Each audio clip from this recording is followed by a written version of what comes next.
तो उमर खालिद ने क्या बोला था और कहाँ बोला था? अमरावती में। दंगे कहाँ हुए थे? दिल्ली में। शर्जील इमाम कहाँ बोला था? कहीं और। भीमा कोरेगांव के लोग बोले कहाँ थे?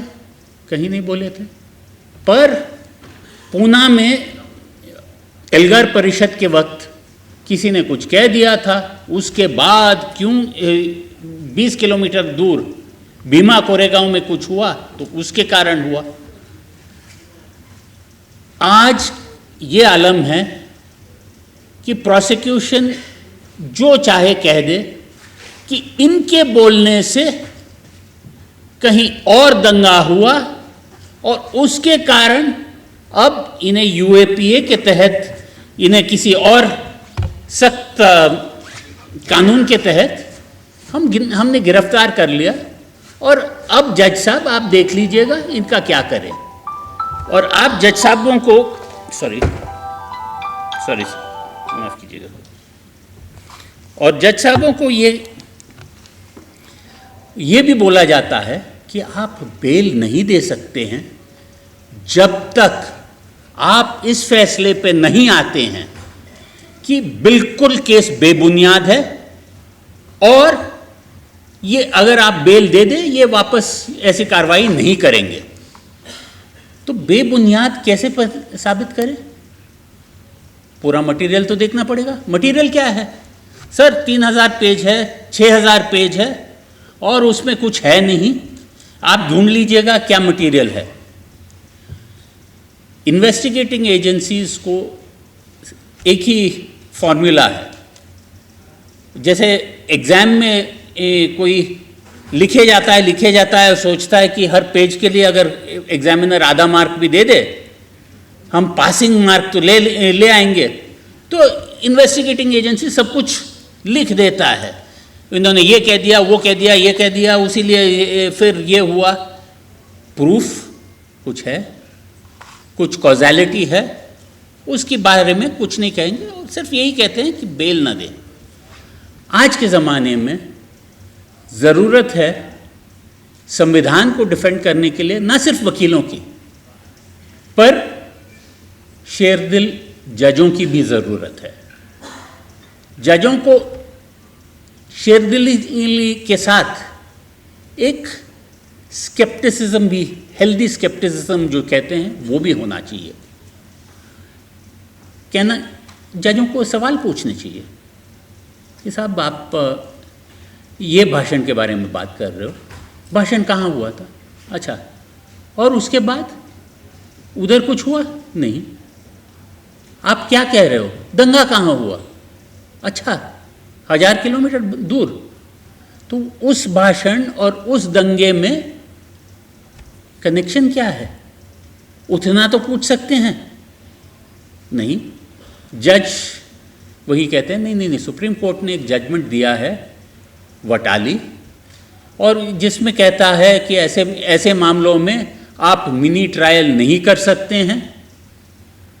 आप प्राइमा फसाई ऊपर से कभी साबित नहीं कर सकते हैं कि कुछ हुआ नहीं है। उसीलिए बेहतर यही है कि ट्रायल चल जाए और उसके बाद जो होता है आगे होने दो।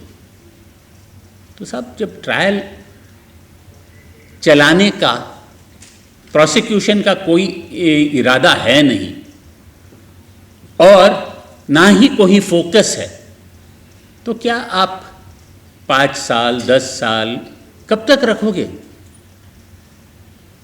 वो एक हबीब जलीब का वो जो एक मिसरा था, क्यों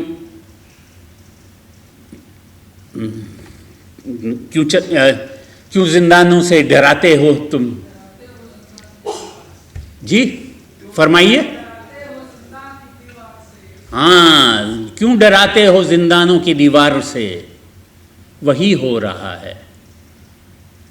हमें ये कहना है कि जिंदानों की दीवारों से आपने इनको बंद कर दिया है, इसलिए नहीं कि आपको उन पर कोई खास वजह है, आपने उन्हें बंद कर दिया है ताकि हम डर जाए ताकि हम बोलना बंद कर दें।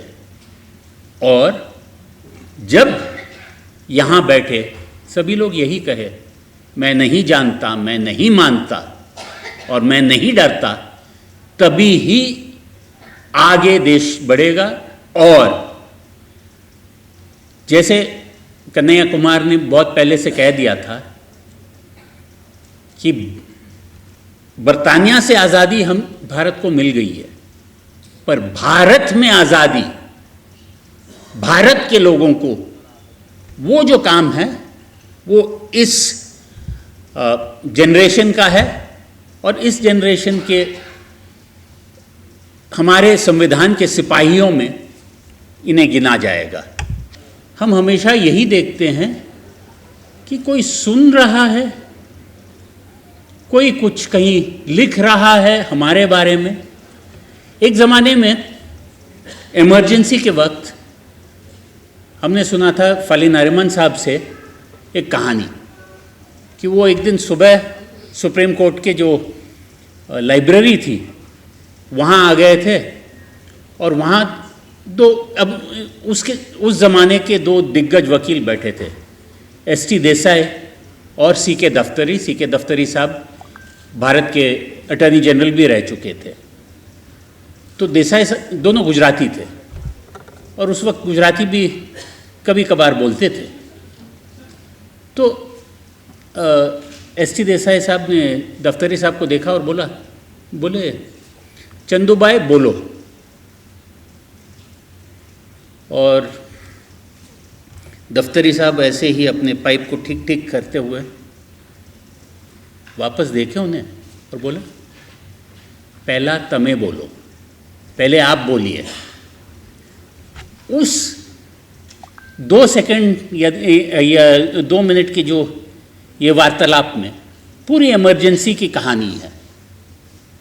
लोग बोलने से डरते थे ताकि कोई सुन ना ले, कोई कह ना दे कि ये बहुत बोलता है। और आज अगर हम देखें, high court, go to the high court, people are killed, houses are burning, go back to the High Court. We go to the High Court. 25th hearing today was the 25th hearing in the Delhi High Court. 25 times lawyers have gone, वापस आया, gone, come back. Sir, हमें शुरू करना है, हमारा written arguments ready है. We are ready. How long will we take? 1.5 hours. आज ही खत्म होगा. Our arguments will finish today. Adjourned, 25 times. फिर दोबारा गया सुप्रीम कोर्ट में कि sir they are not proceeding, high court is not proceeding with the Delhi riots case. If Khalid or anybody else is involved, take him in. But he is not involved. He is totally not involved. Second time to Supreme Court, second time, तुम्हें वापस जाना पड़ेगा. You have to go back to High Court. So we came back to the High Court and 2 more years have passed, 4 years have passed. Judiciary is not willing to find out who did the Delhi riots. Judiciary has no courage, by and large, some fine judge. But even they are intimidated by Mr. Modi and his group. It is not easy to be an independent judge in free India today.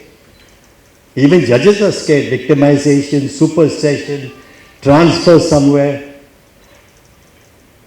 And so when the case came, इत्तेफाक से एक अच्छा जज के सामने आया, Muralidhar. Actually उस दिन को चीफ जस्टिस को सुनने का था, वो तो he went on leave, so suddenly we come to court and we had no hope with that earlier judge. So we come to court and suddenly find that this Delhi riots case is coming before Muralidhar. 2 minutes. Yeah. Muralidhar, I just finished the logic of this. Muralidhar, in 1 second he saw the videos and he said you'll have to register an FIR against Anurag Thakur, Parvesh Verma, Kapil Sibal. And fight took place between him and Tushar Mehta. How Tushar Mehta was getting very angry.